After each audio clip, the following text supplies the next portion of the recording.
Today I'm going to read a book about Gordon Parks. Gordon Parks was a photographer. He was the first African American to have his photographs in Life and Vogue magazines. Aside from being a photographer, Gordon Parks was also a musician, a writer, and a film director. Gordon Parks, How the Photographer Captured Black and White America. Written by Carl Borson Weatherford and illustrated by Jamie Kristoff. The youngest of 15, Parks arrives stillborn and nearly left for dead until a dip of ice water shocks his tiny heart to beat.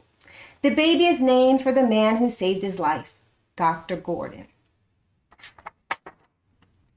When Gordon crosses the prairie on horseback, nothing seems beyond reach. But his white teacher tells her all-black class, "You'll wind up porters and waiters."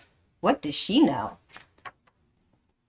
After Gordon loses his mother at 15, he moves in with his sister in Minnesota. Soon on his own, Gordon works odd jobs: busboy, piano player, and finally, porter and waiter. 25 years old and all but broke when a magazine spread about migrant farmer workers inspires him to buy a used camera. That $7.50 is the best money he will ever spend. In 1 month, he teaches himself enough for an exhibit at a camera store.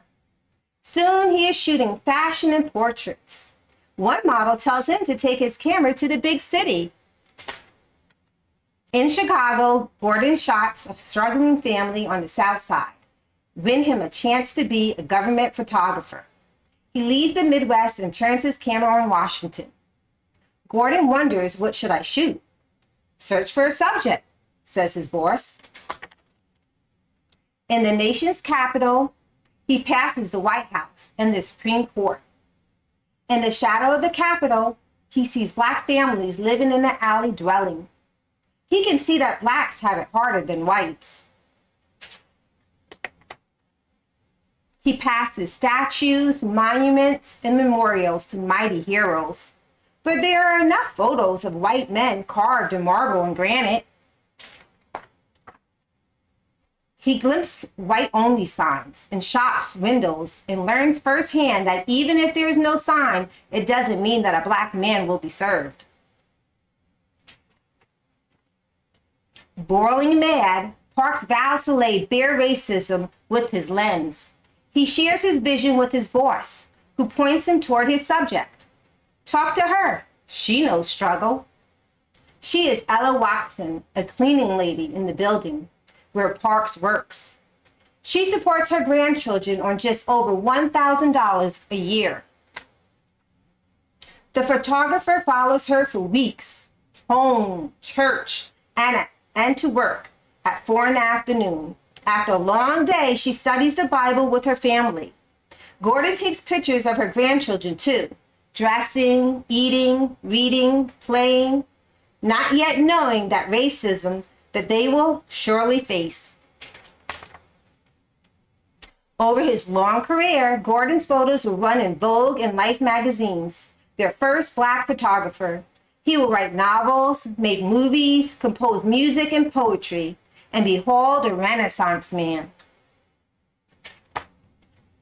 But Gordon's most famous shot will be American Gothic.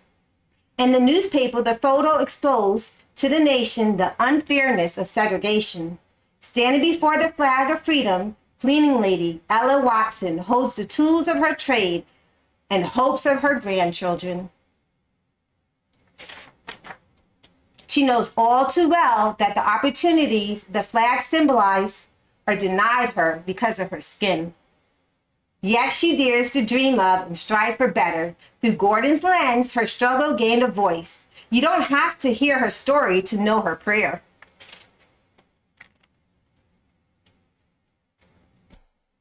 My favorite quote of Gordon Parks is, "The guy who takes a chance, who walks the line between the known and the unknown, who is unafraid of failure, will succeed."